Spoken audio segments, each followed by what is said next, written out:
बिस्मिल्लाहिर्रहमानिर्रहीम अस्सलाम वालेकुम। आज हमारा जो वीडियो लेक्चर है वो है कैरन ऑफ मैप पे, और आज हम 3 वेरिएबल बुलियन एक्सप्रेशंस को सॉल्व करेंगे। जो इससे पिछला मेरा लेक्चर था उसमें था 2 वेरिएबल बुलियन एक्सप्रेशन जो हमने सॉल्व की थी, 2 एक्सप्रेशन दी थी, उनको हमने सॉल्व किया था।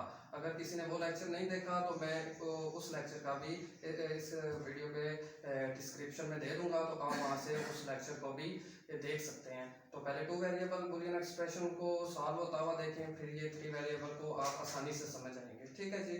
तो आज हम 3 वेरिएबल बुलियन एक्सप्रेशन को सॉल्व करना है, तो हम शुरू करते हैं जी। सबसे पहले एक बुलियन एक्सप्रेशन लिख लेते हैं जो 3 वेरिएबल बुलियन एक्सप्रेशन होगी। तो लिखते हैं जी y is equal to A B C, A पे बार डाल देते हैं प्लस ए। जैसे कि मैंने 2 वेरिएबल बुलियन एक्सप्रेशन में मैंने आपको मेथड बताया था कि सबसे पहले बुलियन एक्सप्रेशन में ये देखा जाता है कि वो बुलियन एक्सप्रेशन जो लिखी गई है वो बुलियन एक्सप्रेशन पूरी भी है या नहीं। क्योंकि हम 3 वेरिएबल बुलियन एक्सप्रेशन को सॉल्व कर रहे हैं तो हमारे जो वेरिएबल्स हैं वो 3 होने चाहिए। ठीक है जी। ये देखिए पहले स्टेप पे हमारे वेरिएबल 3 पूरे हैं, जबकि दूसरे स्टेप पे हमारे वेरिएबल 2 कम है। 2 वेरिएबल हमारे कम है। एक वेरिएबल की जो पॉसिबल इनपुट होती हैं वो 2 होती है, तो 2 वेरिएबल कम हुए तो पॉसिबल इनपुट कितनी हुई 2 रेज़ की पावर 2 इज इक्वल टू 4, यानी कि 2 वेरिएबल कम हुए तो उनकी पॉसिबल इनपुट्स जो हैं वो 4 बनेंगी। ठीक है जी। और वो 4 कौन कौन सी बनेंगी ये देखें जी, 0 0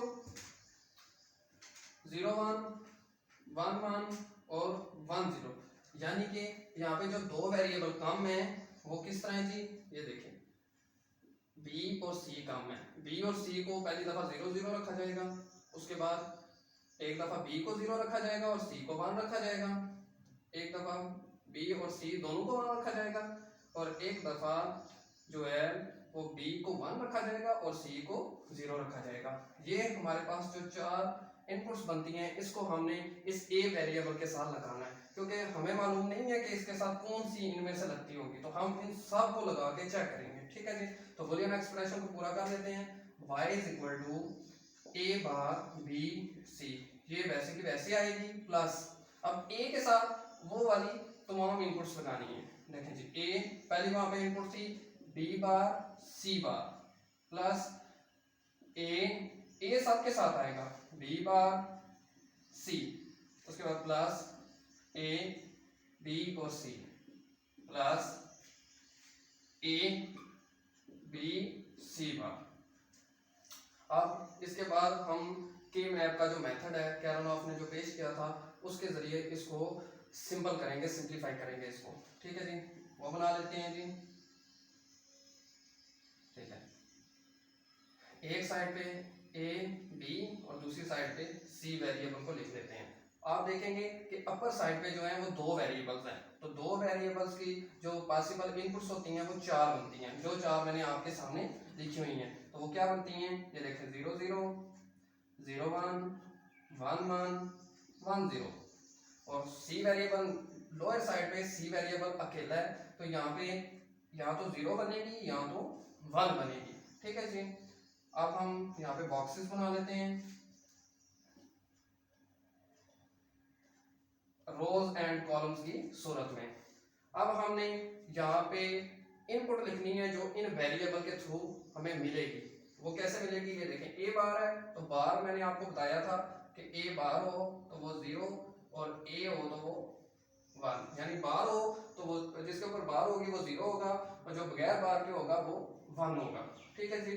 अब a बार यानी कि 0 b 1 और c भी 1, यानी कि a और b क्या है, a और b है 0 1, ये कहाँ से ये कॉलम सेलेक्ट होगा, ये वाला यहाँ पे 0 1 है, a b 0 1 है और c जो है वो भी 1 है। ये देखिए जी c 1 है तो ये वाली रो सेलेक्ट होगी, यहाँ पे एक क्रॉस बनेगा, बीच में हम 1 लिख देंगे। अब आते हैं जी दूसरे स्टेप पे, जहाँ पे a 1 है b 0 है और c भी 0 है। ये देखें a और b जो है ये 1 और 0 में मिले हैं और ये यहाँ पे हमें मिलता है 1 एंड 0, ये कॉलम सेलेक्ट होगा, और C भी 0 है जहाँ पे तो ये रो सेलेक्ट होगी, यानी कि यहाँ पे क्रॉस बनेगा तो हम यहाँ पे 1 लिख देंगे। इसके बाद जी A 1 है B 0 है और C भी 1 है, यानी कि 1 0 हमारे पास आया है, 1 0 ये वाला होगा, यानी कि ये वाला कॉलम सेलेक्ट होगा, और C1 है तो ये वाली रो सेलेक्ट होगी, ये देखिए 1, ठीक हो गया।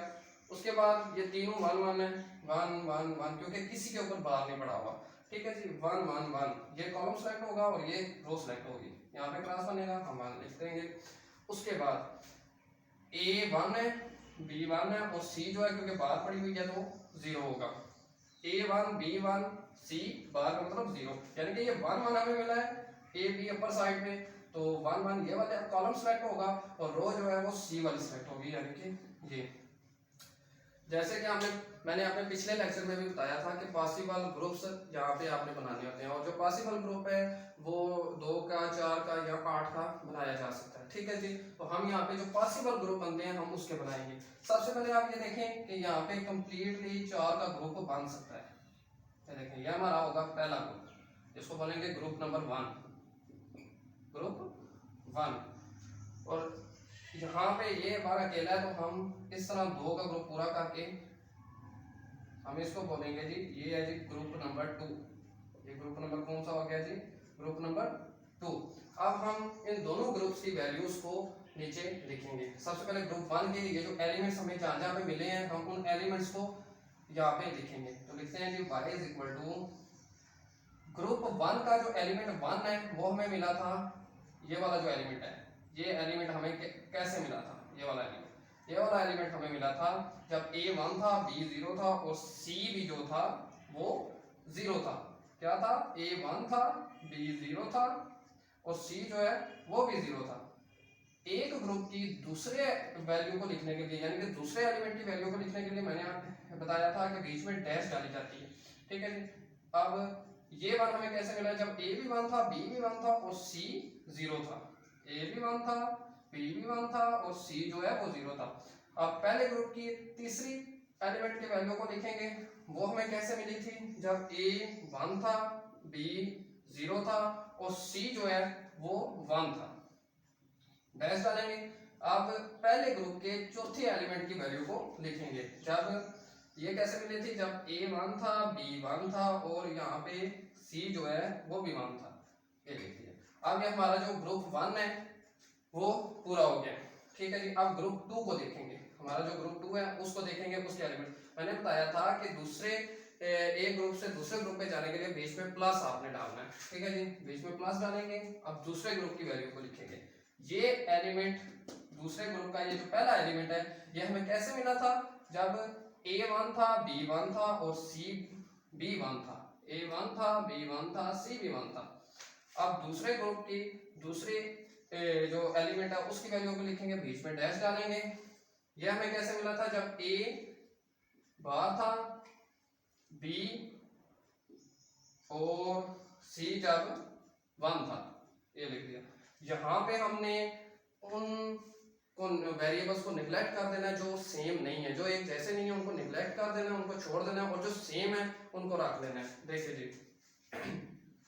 ये पूरा एक ग्रुप है, इस पूरे एक ग्रुप में देखें कि कौन सा सेम है और कौन सा सेम नहीं है। ये देखें A A A A ये सेम है, इसको नीचे लिख देंगे।